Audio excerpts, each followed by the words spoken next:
जिस लोक में हम रह रहे हैं ये ऐसे निर्दयी का लोक है। आप यहाँ अपने पेट के लिए जा रहे हो, जाना पड़ता है। रास्ते में कीड़ी मकोड़ी ना जाने कितने जीव जंतु आपके पैरों के नीचे कुचले जाते हैं, और ये पता भी होता है और फिर भी नहीं बचा जा सकता हमसे। परमात्मा कहते हैं पृथ्वी ऊपर पग जो धारे और करोड़ जीव एक दिन में मारे।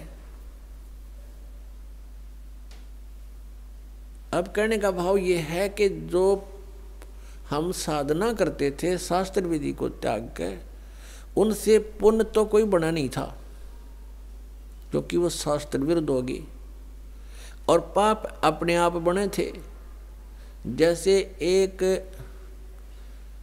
एकड़ जमीन है, यानी कोई 2-4 एकड़ जमीन है, उस जमीन में, उस पृथ्वी पर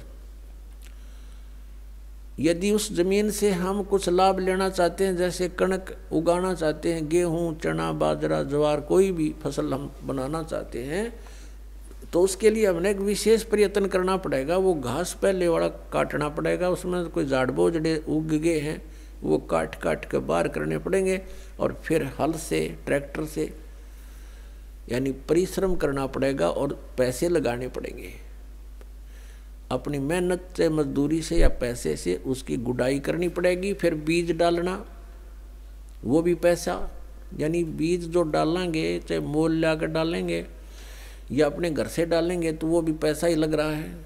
फिर सिंचाई का, उसके ऊपर फिर अपनी पर्सनल मेहनत, ये सब इतना व्यय करके और समय भी सारा दिन उसी के चक्कर में लगे रहना, तब जा कर के कहीं फसल बनती है, गेहूं प्राप्त होते हैं।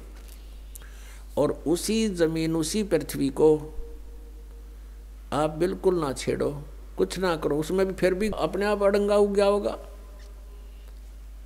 अपने आप इतना कुबाड़ो उसके अंदर उत्पन्न हो जाएगा, वो दिखे भी नहीं पृथ्वी है यहाँ पर, तो वो यूजलेस है। तो पुण्यात्मा, वो घास तो आप पे बन गया, वो अड़ंगा कुबाड़ तो आप पे उग गया, और फसल बनाने के लिए कितना प्रयत्न करना पड़ा, और वह भी फसल हुआ तो वरना भी हुआ। यहाँ के जो साधनाएं थी वो ऐसे टाइप की थी जैसे कोई इंद्र की गद्दी प्राप्त करने के लिए, स्वर्ग का राजा बनने के लिए तप या यज्ञ करते हैं,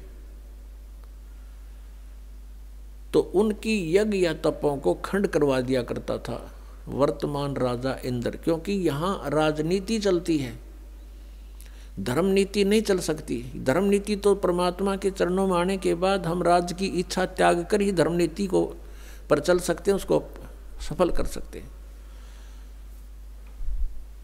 तो इंद्र अपनी राजनीति के आधार से कि कहीं कोई तेरी गद्दी प्राप्त करने की योग्य कोई ऐसा धार्मिक अनुष्ठान ना कर ले, तो उनको खत्म करवा देता था, किसी ना किसी कारण से खंड करवा देता।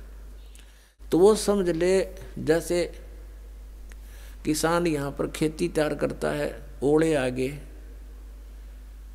या वर्षा फ्लड आ गई, हो गया नाश बने बनाए का, या आग लग जा बनी बनाई फसल गेहूँ का। तो यहाँ कहने का भाव ये है कि इतनी मेहनत के बाद भी आशा नहीं कि घर आ जाएगी, और घर आती है तो कितना प्रयत्न, और वैसे उसमें अड़ंगा वैसे उग गया उस जमीन में। तो ये हम जिस लोक में रह रहे हैं ये ऐसा स्थान है कि हमने अगर पुण्य करने पड़ेंगे इस शरीर से, तो मेहनत करनी पड़ेगी, काम भी छोड़ना पड़ेगा, 10 रुपये भी लगाने पड़ेंगे, तब हम पुण्य प्राप्त कर सकते हैं। और साधना हमारी शास्त्र अनुकूल हो, शास्त्र विधि को त्याग कर मनमाना आचरण ना हो, तो तब हमें पुण्य मिलेंगे और पाप बराबर में लिखे जाएंगे। पाप अलग लिखे जाते हैं, पुण्य अलग लिखे जाते हैं। जब तक हम कबीर परमेश्वर की शरण में नहीं आते हैं, परम संत के माध्यम से हैं, तब तक हम जो साधना करते हैं, चाहे वो शास्त्र अनुकूल भी क्यों ना हो, तो भी हमारी दोनों लिखे जाएंगे, पुण्य न्यारे पाप अलग, और दोनों ही हमें प्राप्त होंगे। अधिक जानकारी के लिए जगत गुरु तत्वदर्शी संत रामपाल जी महाराज द्वारा लिखित पवित्र पुस्तकें ज्ञान गंगा, जीने की राह बिल्कुल निःशुल्क मंगाएं। अपना नाम, पूरा पता हमें व्हाट्सएप करें। हमारा नंबर है 7496801823। जगत गुरु तत्वदर्शी संत रामपाल जी महाराज के मंगल प्रवचन अब प्रतिदिन सुनिए MH1 श्रद्धा टीवी पर दोपहर 2 से 3 बजे, सारथी टीवी पर शाम 6:30 से 7:30 बजे, साधना टीवी पर शाम 7:30 से 8:30 बजे, ईश्वर टीवी पर रात 8:30 से 9:30 बजे।